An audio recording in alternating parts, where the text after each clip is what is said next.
Peace and positive. This is Amelia A. Altal, aka Emily MC, author of Y'all Not Gonna Make Me Lose My Mind. And today's topic is on shifting, changing, and breaking generational cycles and how this impacts our quality of life and mental health. Now, before we get into some clips from the global community, we're looking at the attitude, motivations, and experiences behind phrases like, it ran in my family until it ran into me, okay? But this isn't just about relatives, blood family, or adopted family. This is also about cultures and social norms that keep imbalance and negativity going, no matter how good they may seem or actually are. We're talking about breaking generational cycles, what it takes, who stumbles into it, who's doing it on purpose, and why. The outliers, the difficult daughters, the scapegoat sons, the black sheep, the unicorns, and those who shift the narrative. The needle movers and the game changers among us, from local communities to the billion-dollar hip-hop industry too. We're giving proper light and voice here to the inner work and social organization that these small but powerful and eventually monumental movements take. The challenges, the targeting, the loneliness, the investments, the delayed gratification, the long game planning, the seeing what no one else sees, and the not ignoring what everyone else ignores. This is a look at the journey of those determined to make a change. As Michael Jackson said, starting with the human in the mirror, and how liberating as well as demanding this journey can be on our mental health and wellness. Now, the science and stats on breaking generational cycles is growing, including something called ACEs, adverse childhood experiences. It's now known that the more exposure we have to traumatic or unstable ACE experiences as a child, the likely worse our health outcomes as adults.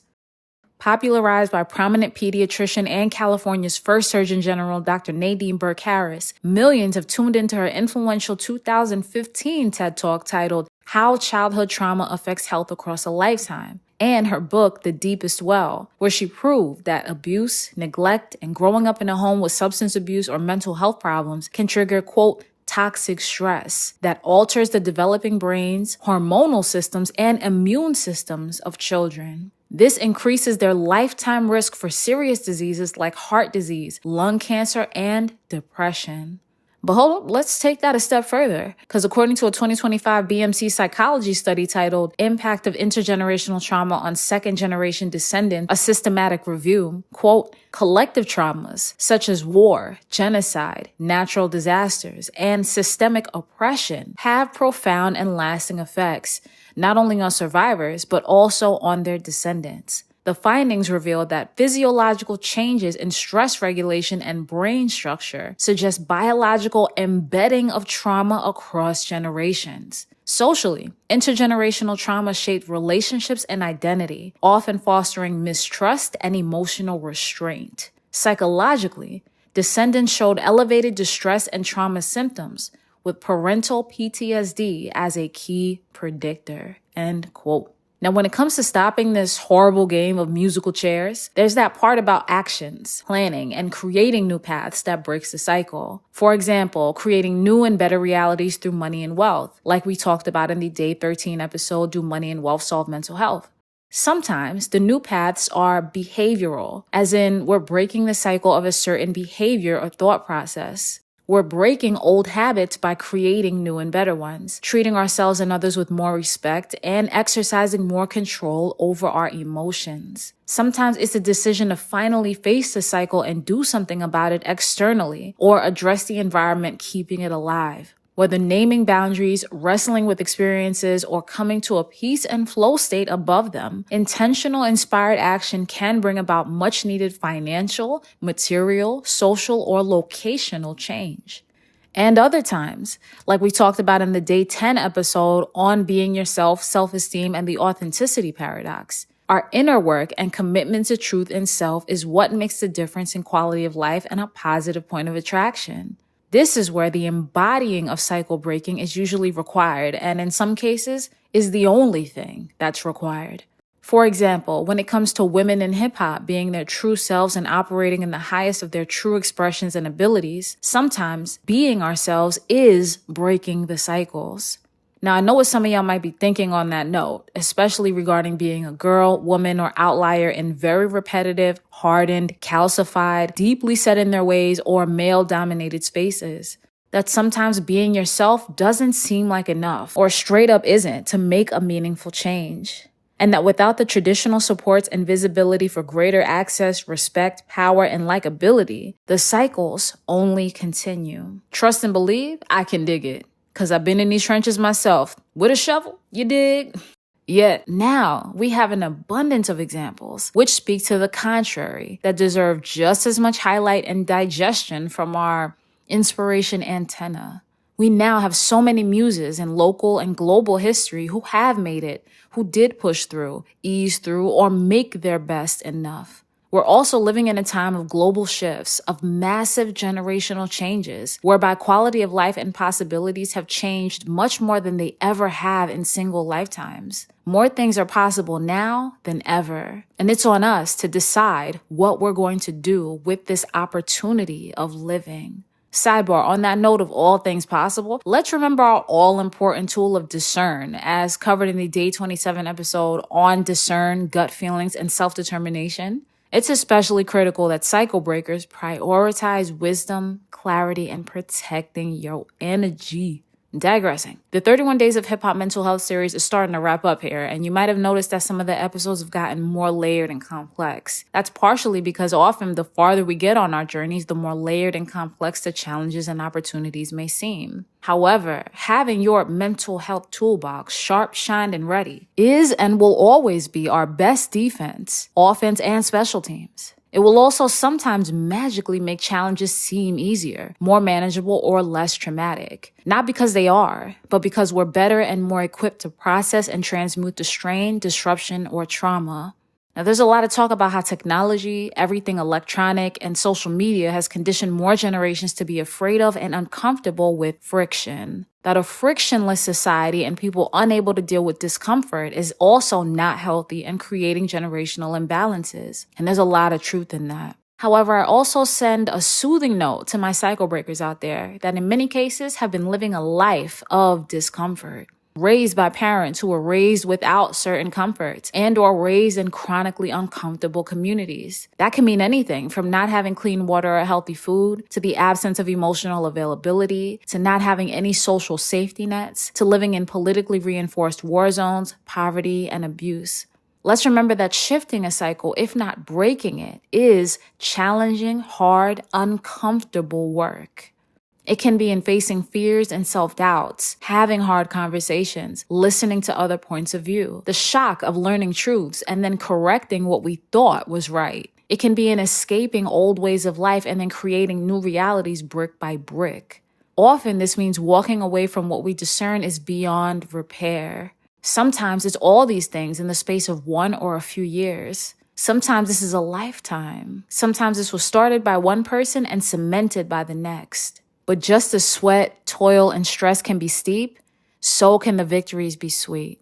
Sometimes we're strategic and blessed enough to see the fruits of this labor immediately and in our lifetimes. Sometimes the reward is in emotional regulation, safety, confidence, and constructive income. Sometimes the reward is in more love, warmth, and comfort. And sometimes the reward is in the people around you and coming behind you, not having to get caught up, tripped up, or locked down by the cycles that once tried you. I'll leave you with one of my favorite quotes of all time by political activist and author George L. Jackson from his famous collection of prison letters, Soledad Brother, published in the year 1970. Quote, "If we fail through fear and lack of aggressive imagination, then the slaves of the future will curse us as we sometimes curse those of yesterday." End quote.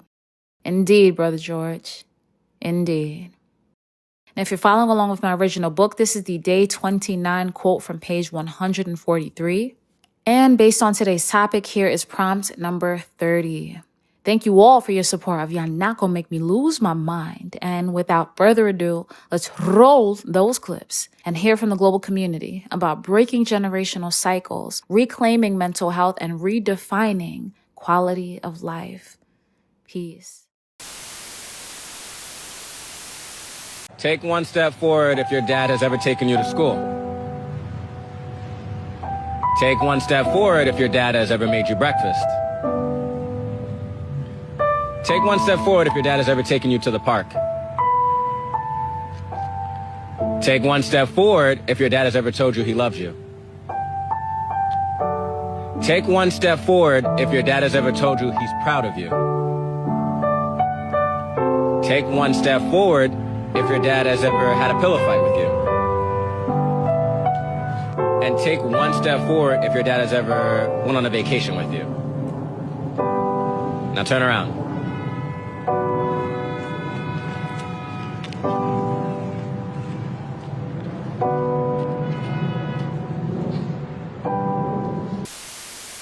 Being the first in your family to break the cycle means you're healing wounds that you didn't create with no blueprint, and no one understands what it costs. Nobody talks about how lonely it is to be the one who decided enough is enough. You looked at the patterns, the anger, the absence, the addiction, the poverty, dysfunction, and you said, no, this stops with me. But nobody handed you a manual for that. Nobody in your bloodline did it before you. So building the bridge where you're walking across it, and some days the weight of that is unbearable. You're parenting differently than you were parented, with no example of what it looks like. You're loving differently than what was modeled for you, with no reference point. You're managing money that nobody in your family ever had. You're processing emotion nobody in your house ever named out loud, and you're doing all of it while at the same time the people you're trying to break free from tell you that you're changing, that you think you're better, that you forgot where you came from. You didn't forget. You just refused to stay there. The hardest part is that the people closest to you will not understand the cost, because the cycle was comfortable for them. It was familiar.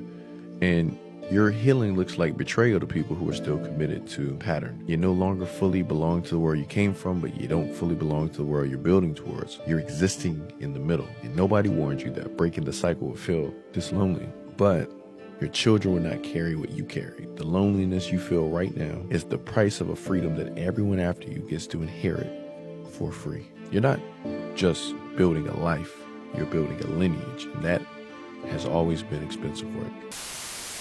It takes an outlier in our family to break the cycle. Yeah. It takes an outlier to realize the dysfunction and then go and do the work to change the cycle, right? But generations go by before an outlier emerges, right? To sort of change the trajectory of that family.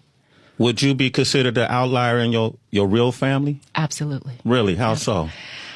I forged a different path for myself than my family members. I think I've kind of always been the black sheep, and usually that's the person who's pushing up against the family trauma, who's daring to make a change. I've told some of my family members, if y'all don't get some help, y'all can't be in my life. Wow, you had to say that. Wow.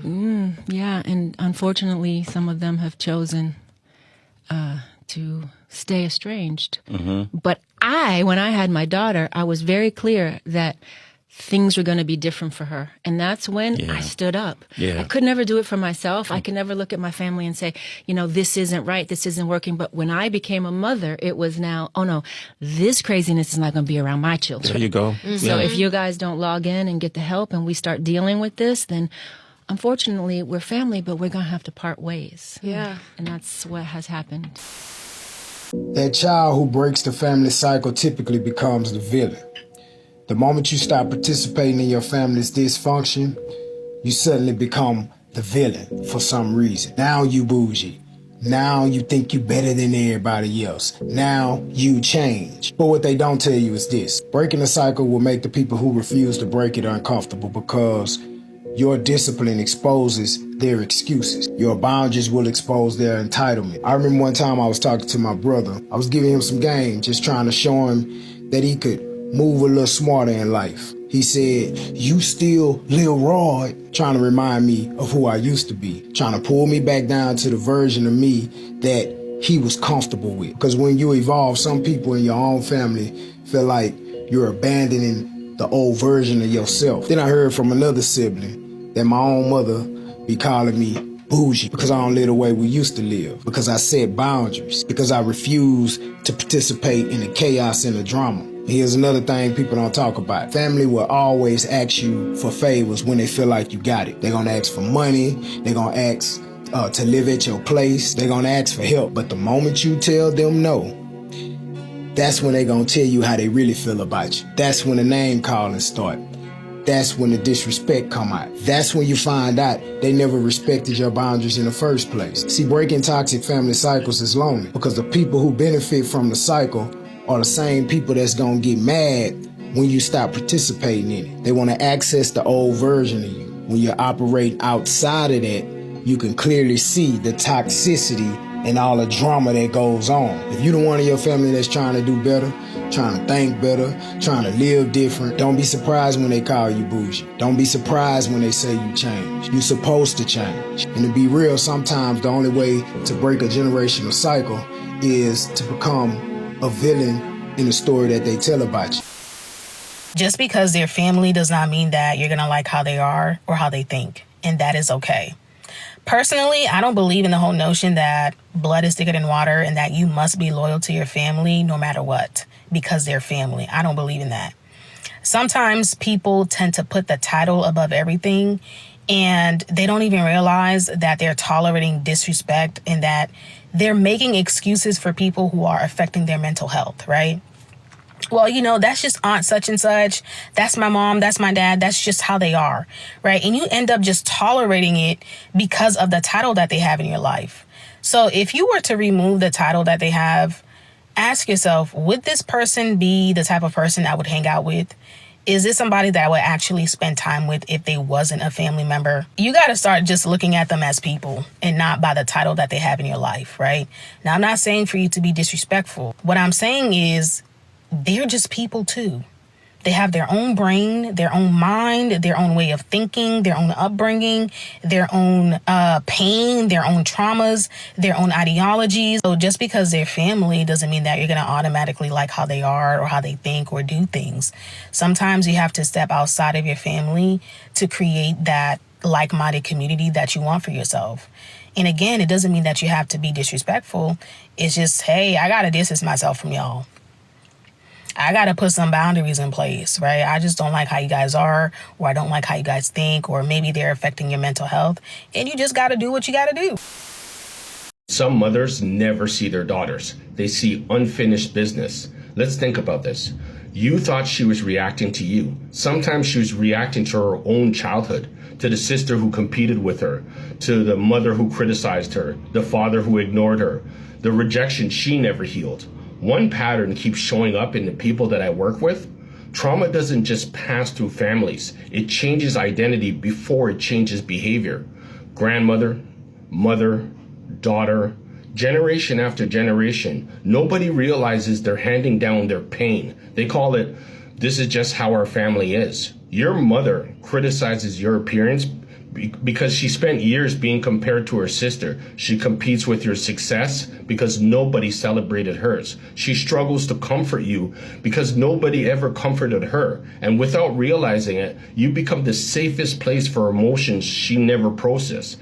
And here's the tragedy. Here's the thing. Some daughters spend their childhood paying emotional debts their mothers owed someone else. You weren't always talking to your mother. Sometimes you were talking to the version of her that never escaped childhood. That's why no matter what you did, it was never enough. Because she wasn't measuring you, she was measuring memories. The daughter who's known as a troublemaker is also the daughter who becomes a scapegoat.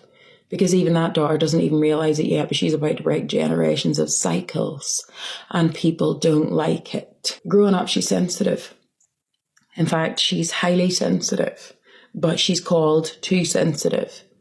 And she's told very often that she's sticking her nose in where it doesn't belong. She's too nosy. She needs to mind her own business.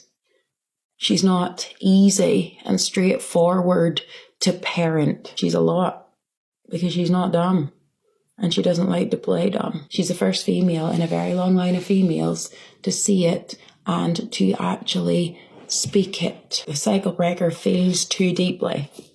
She reacts too loudly. And she refuses to ignore the pain just because everybody else says it's normal. She's the one that won't take it. She's the one that won't accept it just because that's what people do. She's the one who won't lose her voice because some older person is telling her that's just how it is. She's the one that won't poison herself by swallowing down everything that people have been swallowing for years. She's the one that accepts that she's going to be the outcast because she refuses to ignore what everyone else ignores. And for that reason, she's called difficult. For years, that little girl was uncomfortable, and she knew. And she felt different, but she didn't have language for any of it. And then when she grew up and found the language and found her voice,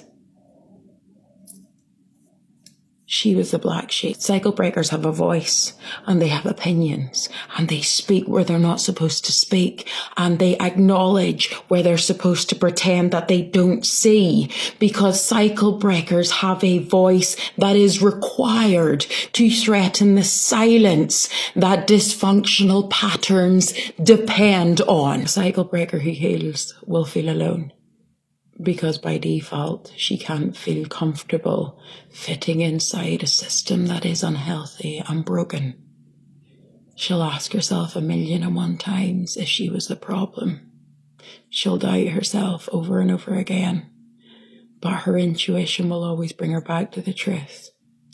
She's not abnormal. She just refused to fit into a normalized system that was wrong. So yeah, a daughter is a lot. Because it takes a lot to be a cycle breaker. Break the Cycle was birthed out of brokenness, honestly. It was during quarantine. I'm trying to rap, nothing's working, shows aren't happening, no money's coming in. We had barely enough money to pay for diapers. It was just it was bad. We're scrounging for change to buy McDonald's. It was we're in the worst place ever. My wife kind of comes from money. And it was just being around, her dad looking at me crazy, her family looking at me you out here trying to rap, Aaron? What are we doing? Your kids and your wife need you. And I was just praying one day, God, I surrender, God, do you want me to quit this dream that I know you put in my heart? And I just heard him clear as day say, break the cycle. And I was like, what does that mean? And when I thought of break the cycle, it originally came to my mind because I didn't have a present father growing up. He was around, but he wasn't around. But now I had a son, and I was I gotta break the cycle. I gotta do everything I didn't have growing up. So, yeah, that's what spawned it. Me not having a lot and being I wanna be a good father. I wanna help people shift their mindsets of what they think is reality and help shift their paradigm. I feel most of our struggles, it starts in your mind. If you could change how you think and how you see the world, then you can really be who God created you to be. I realized I wanted to go back and be a father to the fatherless. It's crazy because until you do the work, and especially if you call to be a generational curse breaker for real, and I'm not just talking about money, you see that a lot of the things that we learned in childhood was not right. And it's not to blame anybody, but it's just to shine the light on how we been maneuvering in life and the things that we accept and what we think is right, and all of this stuff really won't right, because how we grew up, we were dealing with parents and guardians from what they ever known. So a lot of the times that's coming from a broken place. That's coming from survival mode. And when you are a child, you inherit those patterns, those cycles, that thinking, those behaviors. And when you start growing up and your eyes start opening, it's just the stuff that you see being normalized, that's not right. I don't know the word to use, but it's a crazy experience, because everything that you thought was right isn't, and what you thought life was about, it isn't. And then you just get to see things for what it really is. And yeah, some people might have been doing the best that they could with what they had. I don't excuse it, but it's always somebody around who knows a little bit more and who can help you. But it's sad when you look at all the trauma and all the pain and all of this stuff that has been normalized, and nobody has really taken the time to sit and dig a little deeper. It's just that everybody just goes through life repeating what was done before us or what you see on social media. People just normalizing a whole bunch of BS for real. Life ain't supposed to be serious, but life ain't supposed to be toxic either. Life ain't supposed to be normalizing BS and toxic ways and behavior patterns. Life ain't just about materialism. Life ain't about, just having babies because they're cute. Life ain't none of that stuff that you see and that people be glorifying. And it's just like, until you do the work, you'll be another statistic of what you've come from and what you see on the internet being glorified.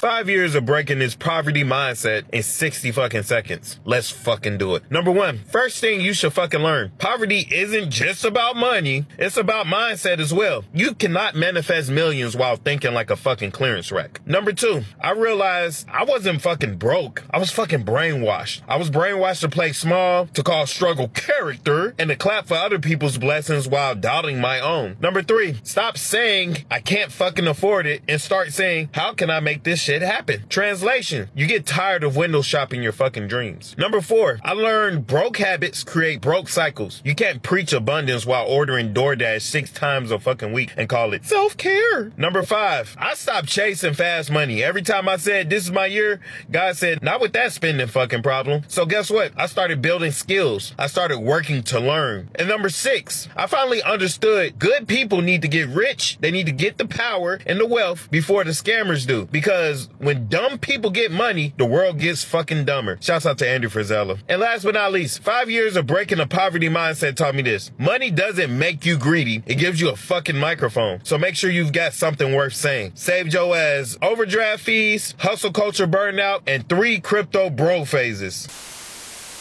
You cannot break generational curses by taking advice from the generation that's cursed. Because as the generational curse breaker, you have to unlearn the patterns that kept your bloodline stuck. So you have to do the opposite of what you saw your parents do. If your parents didn't start a business, that is your sign that in order for me to break generational poverty off of my bloodline, I must start a business. I must take leaps of faith. I must invest into myself. Those voices you hear that tells you not to invest into yourself, not to invest into courses, ebooks, is the same voice of poverty that kept your bloodline stuck financially for years. This same voice talked to your mom, her mom, and all your previous generations and convinced them that they would never succeed if they started a business. They just need to work all of their lives. So now it's your duty to break that pattern, to silence that voice that's tricking you out of your blessings and out of your destiny. So no matter how hard your goals are, be so consistent in reaching them, because if you don't fight those battles, your kids are going to have to fight those battles. It's going to be 10 times harder for them than it is for you now. If you're new here, my name is Melissa. I help women break generational cycles that kept our mothers stuck so we can build successful and rich lives, because you deserve it. You are not your mother's story. You are not your father's story. You deserve to be rich. You deserve to be happy. Don't let anyone tell you otherwise.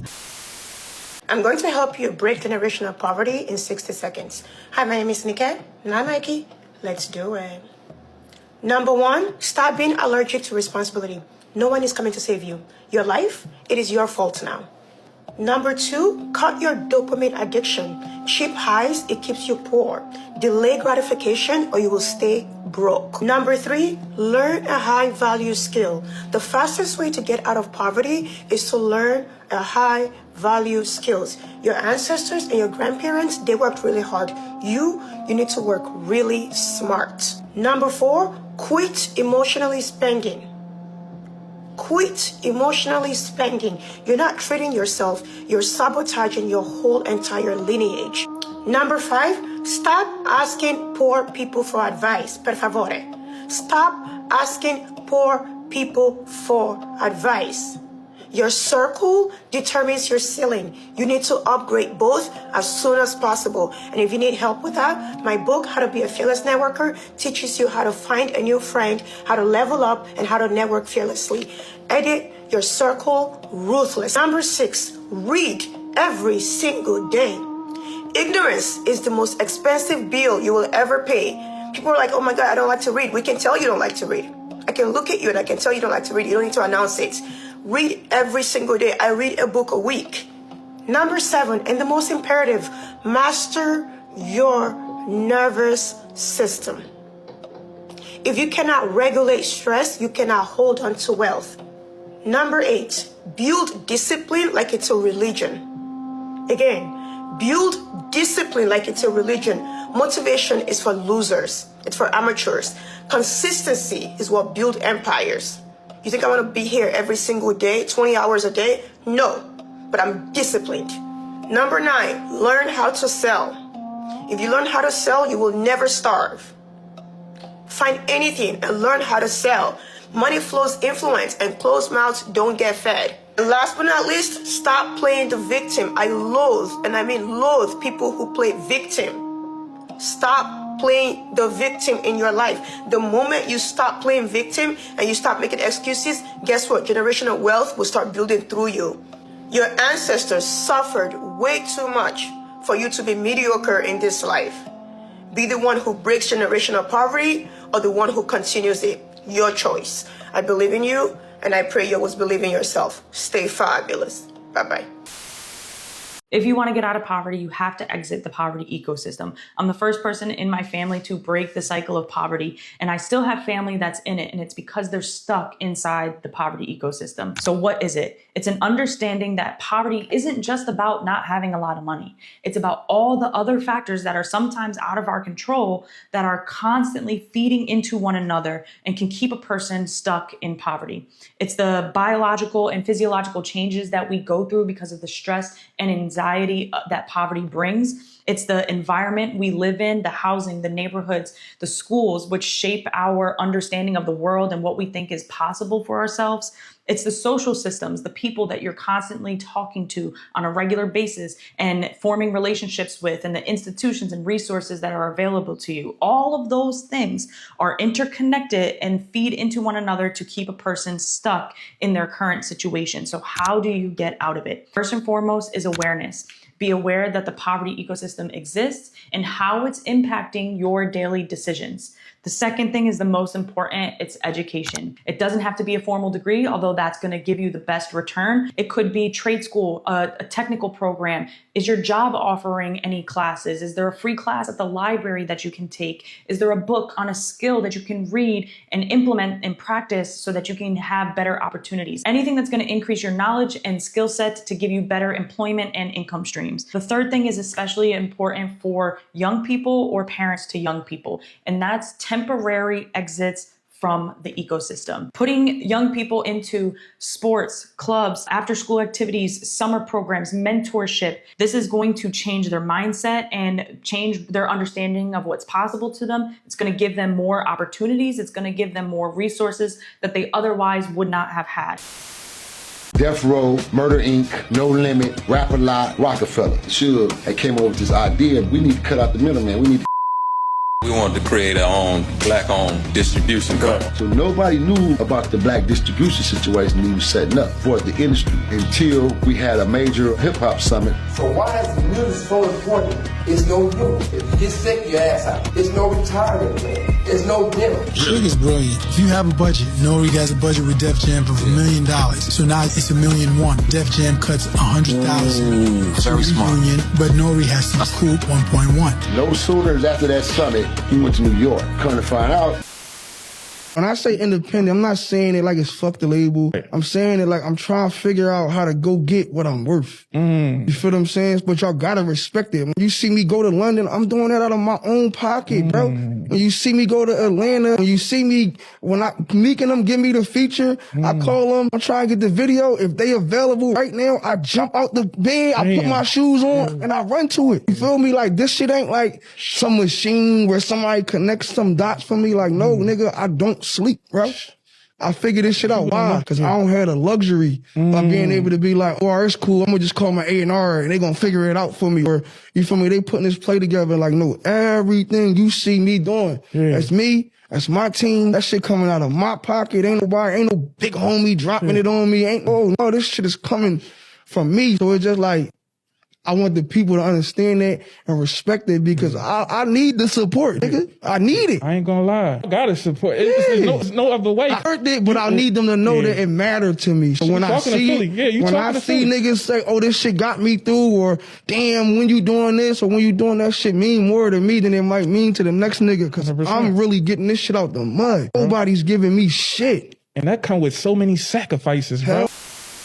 Being a woman who genuinely enjoys hip-hop is hard, y'all. I'm not even gonna lie. About every year or so, a tweet along these lines circulates. It usually features a black woman talking about her complicated relationship with hip-hop, saying that she feels like she has to separate herself from it in order to enjoy it. Hip-hop has a well-documented list of examples proving that it has not always been the kindest to black women, both in its content and in its function. While hip-hop isn't the only cultural enclave with a misogyny problem, it does hit close to home for me. I found out that I love talking about music through learning how to defend my takes at the lunch table. And to this day, I still get de-checked about my interests, or I end up getting tokenized because of it. Given my politics, I have been asked a few times, like, why do I still care about hip-hop? And to give a quick answer, it's because I can. Hip-hop is based in black youth culture, and believe it or not, y'all, black women are included in this demographic. I care about it because I have as much claim to it as anybody else. One of the worst parts about hip-hop being postured as a boy thing is that it washes over the contributions of women who have been there every step of the way. I think most people are pretty familiar with hip-hop's origin story. In 1973, Clive Campbell, better known as DJ Kool Herc, debuted his innovative spin technique at a back-to-school party in the Bronx. A detail about the story that gets glossed over is that his little sister threw the party. Cindy Campbell was hip-hop's first promoter. After the back-to-school party was a huge success, she went on to produce more shows. She would design flyers and distribute them. She even styled Herc. She was instrumental in organizing the spaces that made hip-hop what it is. Sugar Hill Records, the first record label dedicated to hip-hop, was co-founded and operated by Sylvia Robinson. In 1979, the former R&B singer played a huge role in producing the infamous record Rapper's Delight. The track peaked at number 36 on Billboard's Hot 100, making it hip-hop's first charting record. Reactions to the record are still pretty split to this day. On one hand, it's the first time that hip-hop was recognized on such a large scale, and it carved out an entire industry where artists could find financial stability for themselves and their families. On the other hand, it marks the exact point where hip-hop went commercial, the consequences of which I would probably need to make an entire different video to cover. After a reputation of inauthenticity began floating around Sugar Hill, Robinson made it a point to work with artists who better represented the movement, later producing The Message alongside Grandmaster Flash and the Furious Five in 1982. To this day, that record is lauded as one of the most important songs of the genre. We could talk about Roxanne Shante, a battle rapper who popularized the diss record when she was just 14 years old. We could talk about Misa Hilton, whose styling work with Lil' Kim created pathways between hip-hop and high fashion. The list of unsung heroes goes on and on and on, and to frame hip-hop as a boy thing is literal revisionist history. To move to more modern times, I've been saying this for a while, but women keep rap interesting. While I'm not in the camp preaching about hip-hop being dead, I do think it's safe to say that, especially over the past decade or so, it has fallen a bit flat. To circle back to the point about commercialization, a lot of the stuff that's supposed to be super niche, underground, hashtag misunderstood, is very formulaic. And if I ever get tired of that and I want to refresh, I tend to look for women in the scene. Artists like Veda, Baby Osama, Baby Kel, BK the Ruler. I've been listening to this girl named Sleaze from Houston. She's very dope. Salimata, I'm definitely blanking on a few, but I'll include a list when I edit this. But anyways, the point is, artists like them have been keeping my playlist exciting. It's easier for women to take risks with their work because we're not really welcoming these models in the first place. Possible hot take, but if hip-hop works best as counterculture, wouldn't it make sense that the group that it has historically ostracized is the one that pushes it forward? Hip-hop needs women. It needs us as artists, producers, execs, curators, fans. It needs us as subject matter. So if we can't address the misogyny problem, it will bite us in the ass. British journalist Sakia Sowa wrote a really interesting article about the UK's underground scene, where she talks about how the refusal to acknowledge the way social hierarchies impact Black British music will eventually affect the longevity of the underground scene. She writes, apoliticism becomes the easiest posture because it protects momentum and avoids accountability. The result is a culture temporarily frozen in its own feedback loop, ever so resistant in critique, while the wider social climate moves toward a new phase of political consciousness. When that shift inevitably arrives, the same environments that felt normalized in real time become sites of retrospective scrutiny. And so we've already seen this with Diddy. Everybody knew he was predatory, to the point where people who had nothing to do with hip-hop were making "don't go to Diddy party" jokes. He operated like that for decades, and while I'm glad he's seeing consequences, I'm baffled that it took so long, and it always throws me off when people from that generation talk about it with shock, as if they weren't there. To Soa's point, the other foot always drops, and ignoring these issues does not protect anybody. It just delays accountability. If people are really worried about hip-hop dying, then we have to extend the conversation past streaming numbers and subgenres partners and beef, we have to talk about the culture itself. At the end of the day, hip hop is not the boys' club it presents itself to be. Women have been a part of the story since the start and continue to be vital to its sustainability and evolution. So the question isn't why women like me still care about hip hop. The real question is, why does a culture built around the experiences of Black youth still struggle to include the women who helped create it? I want to hop off my soapbox by saying, if you show me your playlist and there isn't a single woman on there, you're not touching my ox opera.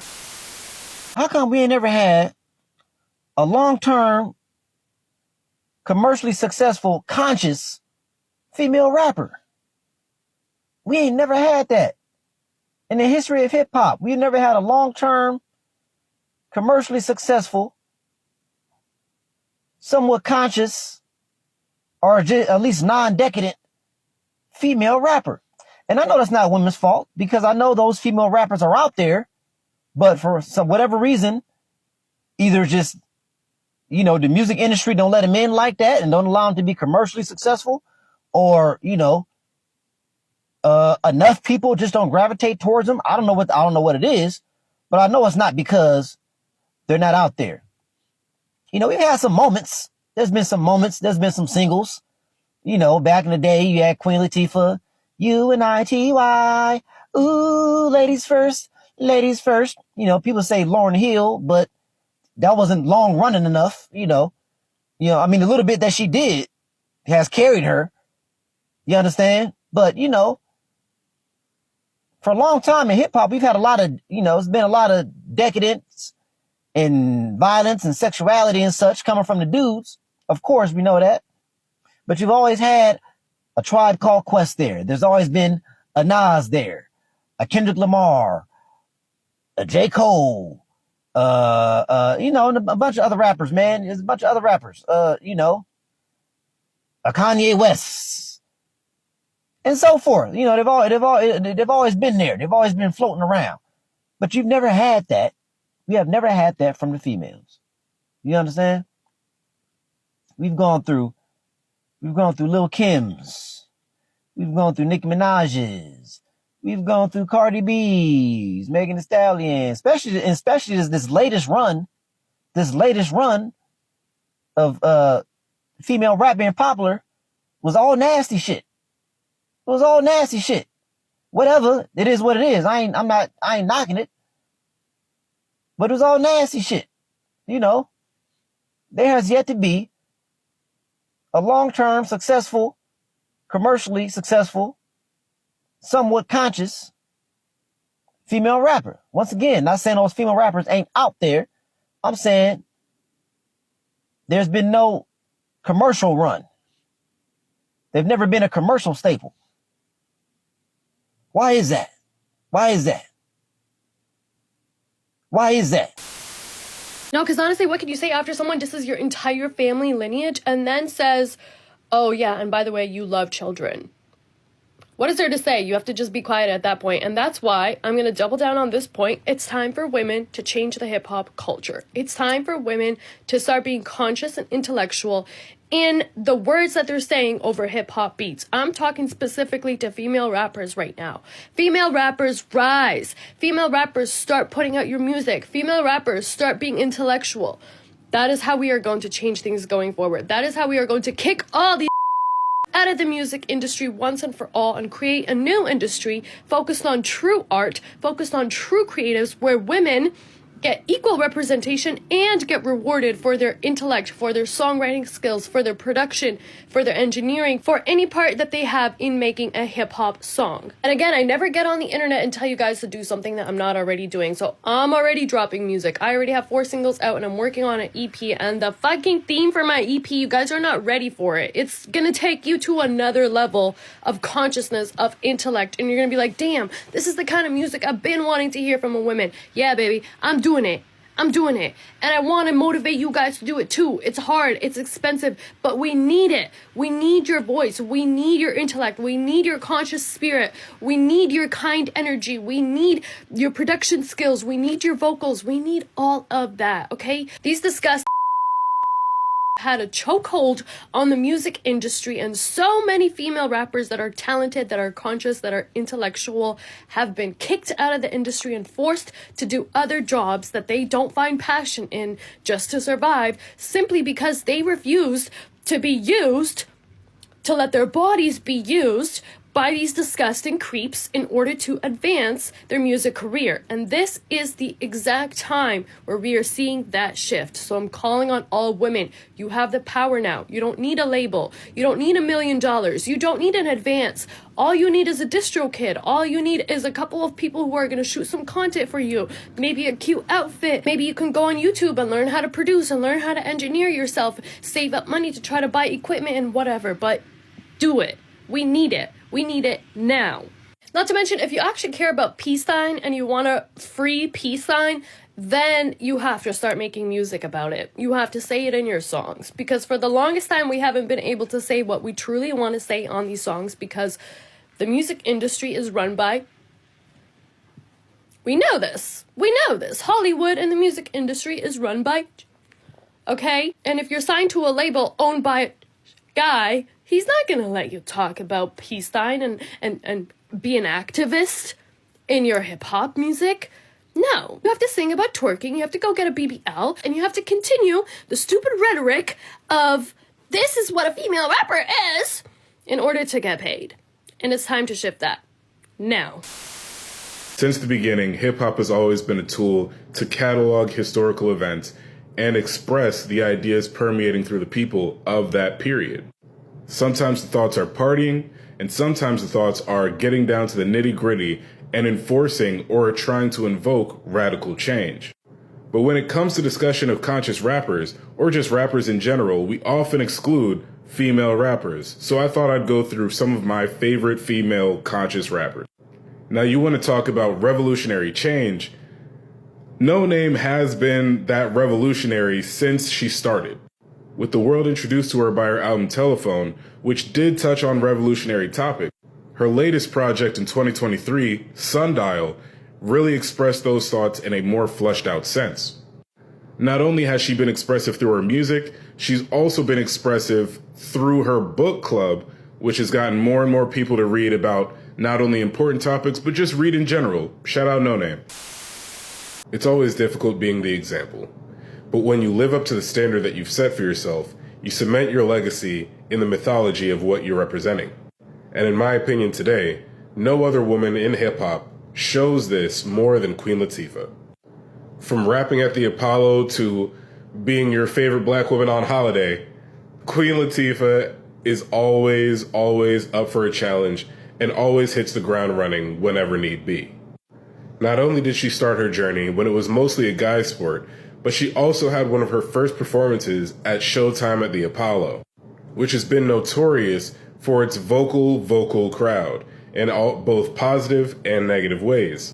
And for any early artist, that is a make or break moment, and well, clearly, she made it. She's had roles in TV shows, movies, always been an advocate for women's expression and freedom of creativity. Shout out Queen Latifah. When you talk about women's rap, you always have to mention. I wasn't even aware that some people had people writing for them, she says, noting that she always created her music with her own pen. Her name was Bahamadia, and she was making waves locally with the release of her single, Funk Vibe. Her voice was gruff yet slick, and she would smoothly lure her audience in when she rhymed. Influenced by fellow Philly radio jock turned rapper Lady B, as well as Salt and Pepper and Queen Latifah, Bahamadia continued the progression of authentic female voices, creating her own lane in her local hip-hop scene. In 1994, she aligned with Brooklyn duo Gang Starr to release the single Total Wreck, produced by Gang Starr's rhymesmith Guru. The track would later appear on her 1996 debut album Collage. While 1996 saw an influx of female rappers with male mentors, it wasn't widely known that some of the men were ghostwriting for the women they were pushing. Don't get it twisted. Men had ghostwriters too, though the code of conduct was like Fight Club or omeretta. No one spoke on that, yet they were freely rocking back and forth on their heels when it came to taking credit for the ladies. Bahamadia had her head too deep in her own rhyme book to even notice. I wasn't even aware that some people had people writing for them, she says, noting that she always created her music with her own pen. That's why I focused so much on my lyrical content, because I felt like that was the measuring stick that I had to adhere to. For me, even when I got my hair cut and had that afro, that was about me showing my independence, saying, this is my hair and I have every right to wear my hair how I want to wear it. She even deepened the tone of her voice for her music. I was like, you know what? I'm going to have to put on a hard shell because that's me. That's my protective shell. I didn't want them to look at anything about me except for myself and my talent and my business acumen. But the nigga really turned the corner in hip hop. And I don't know if you want to say he, on one end, he unleashed a bunch of weird shit in certain people's eyes. And he created some shit. There's some people that took the shit as freedom in hip hop. Now we don't have to be in the old niggas box of you. Hip hop can only be this. You can be any fucking thing you want. And niggas is like the base guy liberators. Hey, whatever. But I'm just saying the nigga is like one of my kids, and you know I'm proud of the nigga, man. Most people just don't want to really put in like the extra work it may take or this that. But like nigga, it's all possible, nigga. Yeah. You feel me? Because it's bigger. Like, you just gotta think it's like a cycle. Like, Atlanta and shit like that, they're gonna keep having artists from there and other people come. Cycle's gonna keep going. Once you leave, once you're big, nigga, then the cycle like restarts. There isn't a big homie to help that next person. That person gotta be their own big homie. Yeah, that's facts. Restart it, you feel me? That's facts. That's how I be peeping it. I hear you. I need that. I hear that, man. Love that, OG. Love that, OG. You hear me? I hear you. I hear you. Amazing work tonight. I appreciate you, G. You bust your shit, but you did an amazing job. Let me explain something. I hear you. What I love so much about what you did, your confidence, your bars, your charisma, the way you handled when they started to get a little tough, that was the flyest shit for me. Appreciate your that. Shit talk. Appreciate it. The way you shook it off. Yeah. You kept just... Yeah. I told my niggas, look, it was supposed to be that way. You supposed to make it hard on me. Feel me? When you come out there, my niggas gonna make it. That's what it is. It's a fight. You don't want it easy. I go into a nigga spot. Don't come in there showing me love and all that. King and all of New that. York drip. Come on, man. And look, in the NY, I tried to let them know that from the jump. Not no disrespect, but my gang, that's what we rep. So anytime you see us, we rocking NYs all the time. So that's why I'm talking my shit like, It was for y'all, this deeper. Yeah, on me. Than us just repping the city, and that's deep for us. Exactly. But what I'm saying to you, you a dangerous nigga, son. Hey, I'm here for the legend. You don't understand how much that mean right there, though, G. You hear me? For real, for Listen, real. man. Not one of you motherfuckers better let anything happen to him. Because we love him like... No hip-hop records in the Billboard Top 40 charts right now after 30 years, and everyone is shocked except me. I deal with indie and newly signed artists more than probably anybody in our culture right now. And artists, DJs, producers, managers, and just overall creatives in general do not treat this shit like they care. They're sloppy, careless, unorganized, and act like they just don't give a fuck about their craft, the business, or their actual image. DJs don't care about song selection and transitions, bro. They played all the motherfucking same songs. They be drunk and high as hell in the DJ booth, man. And they partying more than the people who are actually partying. Have you ever been to a showcase to see some of these new artists perform? Man, it's like fucking karaoke, but worse. Producers, they all loops and samples, bro. No creativity. Managers be unprofessional as fuck. Independent record label owners, they be unprofessional as fuck. They walking around with your whole budget in their pocket, ready to throw it at the strip club at a moment's notice. No tact, no decorum, no professional networking skills. And these engineers, they really don't know what the fuck they doing. They couldn't tell you what a mix and master is, bruh. They say songs is all type of weird-ass file types. Man, I can't play none of that shit, a ACA, ABC, CWV file. What kind of shit is that? And don't talk about naming the actual file. You would think these niggas never made it past kindergarten, bro. They can't spell, can't type. I don't know what the fuck they be doing. The hottest song of the summer, Young Miami, Spin That. She has lyrics that say, take me to the block where you spin on your ops, or something like that. She wants her murderous man, her man that's a killer, a thug, a gangster, whatever he is, she wants him to take her to where he kills people. She wants to bask in the environment where her man just killed somebody. She wants to sit and see it. She wants to see where people got murdered at. She wants to know where you shoot people, where you kill people. She wants to see it. She wants to be there, be involved, be in the action. And it's like, that's sick. Is that not wicked? And it's song after song after song of rappers that say, I'm a shooter, I'm a killer, I'm a robber, I kick in doors. You know how terrifying that has to be to get your door kicked in by 4 or 5 max armed men? You know what I'm saying? It's like, how do we celebrate when black men are killing other black men?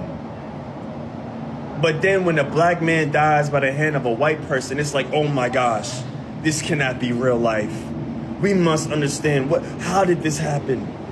How? So much sympathy, so much empathy, so much cries and RIPs go, oh my gosh, he was just a young man. We can't believe he died. And the suspicion around these white people, that's every day in the black neighborhood. That's every day in the black community. Black people die I think like 10, 20 people died 4th of July in Chicago? Atlanta, Houston, like how many black people die in LA? How many black people die in Florida? Like every day a black man or woman, because they shooting girls too, dies by the hand of another black man. And what do? We make songs about it. We celebrate the shooters. We celebrate the killers. We celebrate the robbers. We celebrate the murderers. We make them famous. We make them rich. We give them platforms. And nothing happens. Nothing gets done about it. Nobody cares. Even the church is quiet about it. Like to me, this is madness and as demonic as you can be. The devil's agenda is still, kill, destroy. That is every rap movie, every rap song, every black movie, every black show has to have still, kill, and destroy in it. And it's demonic. I didn't want this to be like it was in the 80s and the 90s. So it was hot until one lyric. Conscious hip hop in the 80s was hot until one verse came out. Fuck police? Mm-mm. No medallions, dreadlocks, or black fists. It's just that gangster glare, that gangster walk, that gangster ishmael, that gangster talk. Yeah. Word to the streets. Yeah. When the Chronic came out, that was the death of conscious hip hop. Damn. So now that the industry and the world is realizing that hip hop, that the gangster rap and whoredom rap, I'm going to say it like it is taking over and making our communities look like straight gutter trash. You could always tell somebody had a traumatic childhood when they never ask for help. They're unwilling to accept help. They feel undeserving. And the reason why is because your parents complain to you about bills, which makes you feel like a burden when you should be focused on being a kid. According to psychology, this makes you hyper independent to where now you feel guilty every time you have to ask for something. Now you think, I gotta do everything on my own. And parents only make you feel that way when you're in an accident, telling you to get out at 18, telling you to get a job at 15, 16, never put you in sports as a child because they're not hands-on parents. They don't really fuck with you, they just tolerate you. A kid they cared about, they wouldn't throw tablets in your lap, having you watch Dora to keep you occupied, you telling them you hungry, they telling you to go boil hot dogs, feeding you gushers and kid cuisines, and now you're older, they're asking you for rent money. It's because you weren't playing properly. Your dad was just cracking your mom, ran off. Now your mom is using you as a weapon and he don't want to deal with it because she being petty. Now you stuck in the middle. Just because somebody's your parent don't mean they love you. They just tolerate you. Research first came out in the Adverse Childhood Experiences study, where for the first time we saw this connection of, oh, what happens to me in childhood may not even show up until I'm an adult as my physical health disease. blew our mind. And conventional medicine still doesn't know what to do with that. If you're on Spotify or YouTube, we're going to put it's called the Adverse Childhood Experiences. Adverse Childhood Experiences on the screen as you're describing it, because it's a really profound visual. The Adverse Childhood Experiences study is something that everybody needs to know about.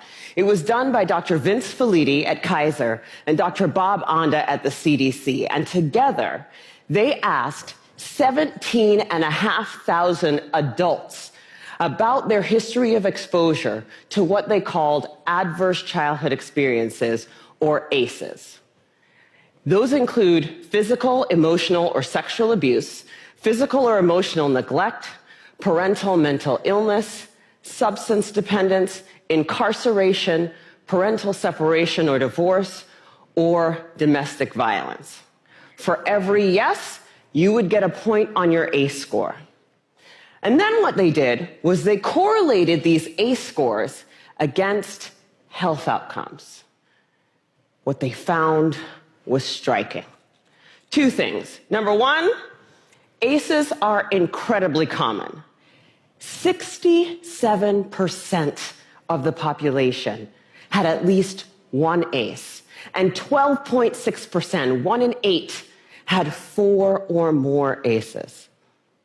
The second thing that they found was that there was a dose-response relationship between ACEs and health outcomes.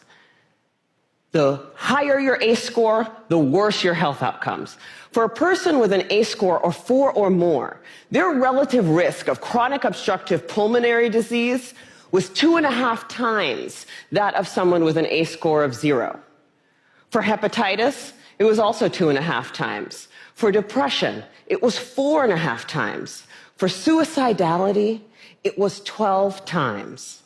A person with an ACE score of 7 or more had triple the lifetime risk of lung cancer and 3.5 times the risk of ischemic heart disease, the #1 killer in the United States of America. Well, of course, this makes sense. You know, some people looked at this data and they said, come on, you have a rough childhood, you're more likely to drink and smoke and do all these things that are going to ruin your health. This isn't science. This is just bad behavior. It turns out this is exactly where the science comes in. We now understand, better than we ever have before, how exposure to early adversity affects the developing brains and bodies of children. It affects areas like the nucleus accumbens, the pleasure and reward center of the brain that is implicated in substance dependence. It inhibits the prefrontal cortex, which is necessary for impulse control and executive function, a critical area for learning. And on MRI scans, we see measurable differences in the amygdala, the brain's fear response center. So there are real neurologic reasons why folks exposed to high doses of adversity are more likely to engage in high-risk behavior. And that's important to know. But it turns out that even if you don't engage in any high-risk behavior, you're still more likely to develop heart disease or cancer. The reason for this has to do with the hypothalamic pituitary adrenal axis, the brain's and body's stress response system that governs our fight or flight response. How does it work? Well, imagine you're walking in the forest and you see a bear. To the next frontier, and to realize that the human being is the iPhone and our earth is our office. And we need to support both of those things in everything that we do. And that's how, not me, but we, as a collective, our species, we're gonna change the world. We're gonna change the world through information, through knowledge, through love, through respect, through understanding. I can't single-handedly change the world, but we can implement the truth. And let's start with the truth and start with transparency, and we can collectively, not can, I don't like the word can, we will make the world better. And I understand in this world that, as my grandfather used to say, you're gonna need some money, that you're gonna need some money. But when I lean on the idea of the richest black man of all time, it was really in defense of the mental health conversation. It's like, well, if I'm so what you say I am, why did I end up with this? Maybe I was right. Maybe I'm actually right about these things, and you didn't want anyone to know I was right, so you said, don't listen to him, he's this. But then you go back and play everything I ever said in slow motion, whether I said it really high or whether I said it really low, and it's like, oh, that's actually true. And there's so many examples throughout history where people were misunderstood in their time. And it's I do not like when people say, oh, you're 20 years ahead of your time. Well, I'm not doing a good job because I need to, like we were saying before, be able to actualize these things that are 20 years ahead and bring them to people in real life, or else it's something that only I'm in. Play this one when you're ready to confront the wounds and honor the strength it takes to break the cycle. A song that brings about such great feelings of being able to overcome is the Mother I Sober. This is Kendrick Lamar featuring Beth Gibbons. Now, this track is not just a song. It's more than a song. It's a reckoning. Because in this song, Kendrick faces a very raw and reflective essence of who he was. It's a confessional about generational trauma, silence, and a long path toward healing. And then with Beth Gibbons' haunting vocals and Kendrick's vulnerability, it gives language to pain that many of us have carried quietly. Play this one when you're ready to confront the wounds and honor the strength it takes to break the cycle. And very intricately. So if you're in a circle, it's because you're affirming me. And then for me, for my mental, I distinguish people into 3 types. I hope this is helpful. I always try to find my elevators. I always try to identify my haters. And I always try to identify the suckers. And I treat each group accordingly. The elevator is a person who is designed to take you higher. And my brother's test was so right. Share good news and bad news with the same person. They'll let you know how they feel about you. And so when I do that, and I'm like, oh, this person's an elevator. Like, if I have bad news, I got you. It's going to be okay. I share good news. Yo, I'm that happy for you. I'm like, oh, this person loves me. That's my elevator. So I always make sure I listen to my elevators. First is discernment. Then you listen to your elevators. Your elevators are designed to take you higher. And you'll know by that test. So always listen to your elevators. Also, know that your elevators, like if you walk up on an elevator and you get on the elevator is not going to go anywhere unless some buttons get pushed. So you got to find elevators that are willing to push your buttons. Not just somebody who's like, yeah, that's good. Like, challenge me. When you challenge me and I get better and we celebrate together, my mental's better. So listen to your elevators. Second, haters. Anybody that's doing anything worth doing is going to have somebody to hate on them. And you have to understand how to deal with haters because they're the ones who affect your mental the most. And a hater is a person who looks like you on paper, but don't have your calling. Like you a chef, they probably a chef too, but they don't like their food like they love your food. You know what I'm saying? And so you gotta find out like the people who do exactly like, oh, I can bring people together to go to Africa. He think he's special. How come you haven't done it? Because you're not me, like you're him. Like let's be clear, like he's him. So you gotta identify the people who say they could be you, but they not you, and they're gonna start, and you have to know that the hater's first job is to talk about you. And your mental gets affected when the hater talks about you. So you've got to know how to ignore your haters. And as black men, our ego don't like that. Because the first thing you want to do is talk to like, what? He's I'm like, yo, fam, if you hating on me, I have no time for you. Because my evidence of my work will speak for me.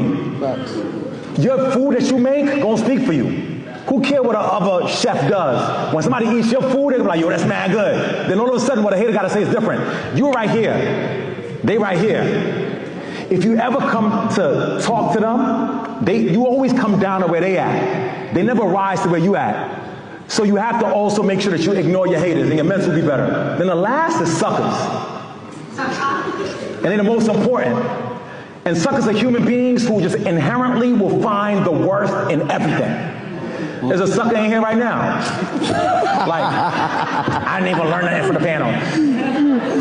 What ain't you doing? It ain't even work out. And it's like no matter what happens, they always got something to say. And so you've got to know how to deal with suckers. And what you deal with suckers is like you send their energy back to them and then you walk away.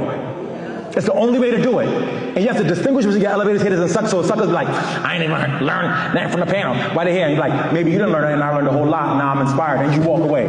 Because they don't know how to deal with you counteracting it and sending it back to them. So listen to your elevators. Your mental get clear. Ignore your haters. Once you learn how to ignore them, they don't affect your cipher. You know what I mean? And then always have time to discount a sucker. And for me, like, that's my strategy, and that keeps my mental clear all the time. That's real. One of the things that I always recommend to people that's been so pivotal for me in the last few years is this little book called The Game of Life and How to Play It. The Game of Life and How to Play It. And How to Play It. From the 1930s. It's by this woman named Florence Scovel Shinn, and it's about spiritual law. It's about the law of attraction, manifestation, the things that we hear about on the internet all the time, but the way she synthesizes it is so powerful. Sometimes I'll send this book to hardened killers in prison and just see them start to transform their mind, to recognize that your internal dialogue is everything. That's what I would say to a young man.